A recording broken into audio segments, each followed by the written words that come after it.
Good day everyone, I am Alexa, visitor the fourth reporter under the Chapter 6 validity, and my topic is the culture and relativity of content validity. Topic outline and culture and relativity of content validity and World War I as given example. So tests are often thought of as either valid or not valid. A history test, for example, either does not or does not accurately measures one knowledge of historical fact. However, it is also true that what constitutes historical facts depends to some extent on who is writing the story. Let's have an example on the World War I, where the Archduke Franz Ferdinand was assassinated on June 28, 1914 by a Serb named Gavrilo Princip. So for about 50 years, Austria-Hungary was considered as the largest and most powerful empire in the world. In 1914, they doubled up the huge amount of the Austria, but now it's plagued by political amnesty which threatens to destroy the empire entirely, particularly in the prime of Bosnia.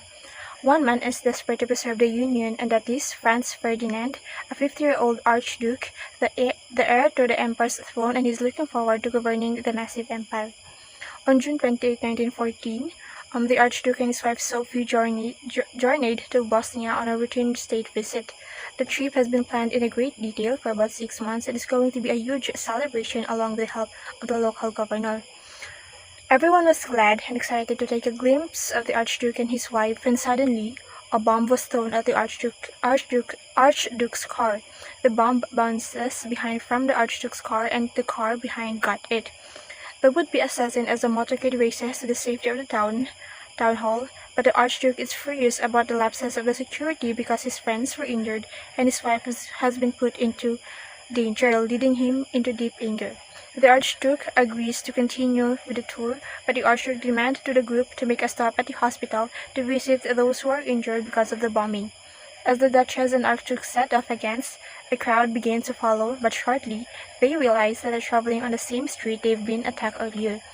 He ordered the driver to turn around, and then the chauffeur immediately hit the brake out, struggles to hit the maneuver. A young man steps forward, he's got a gun, and a two-shot swing out transferred under the couple and are dead within minutes. The killer was arrested and revealed his identity. He was Gavrilo Princip, a 19-year-old man who is part of a secret society called Black Hand. He was also one of the 7 assassins who spread out along the route of the motorcade.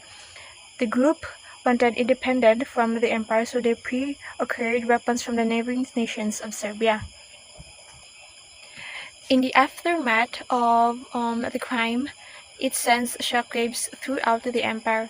In retaliation, Austria declares war on Serbia. In turn, Serbia calls its ally to Russia to join the fight.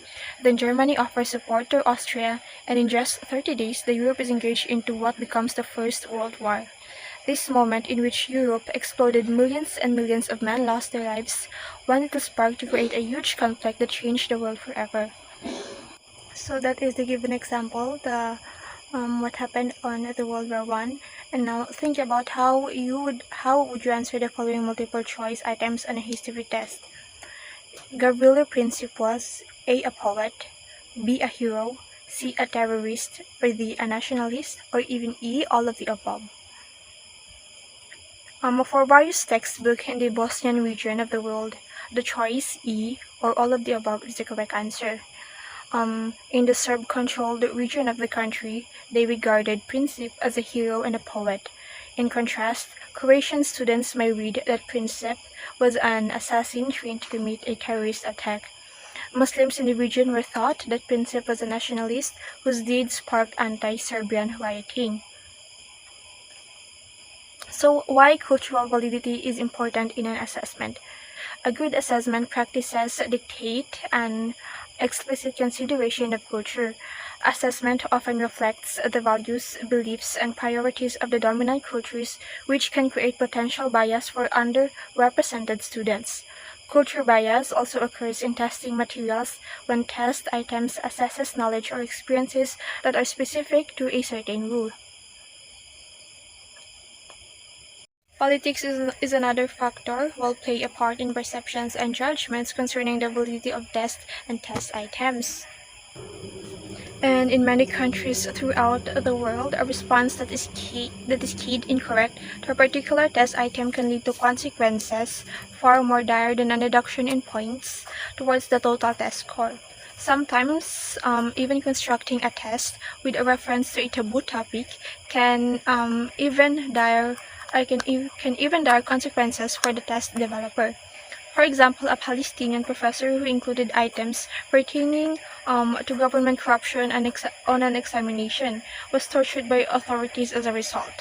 So, such scenarios bring new meaning to the term politically correct as it applies to test items, and test takers. As yung term na politically correct, which means that they are extremely careful not to offend or upset any group of people in the society. It also applies to test items, and test responses. So, dito sa politically correct, dapat maging aware ka sa mga sinasabi mo, sa mga gina-include mo sa assessment, sa mga test mo, dahil it can offend or upset any culture, any group sa mga society natin, and it can lead to certain issues and problems in the future.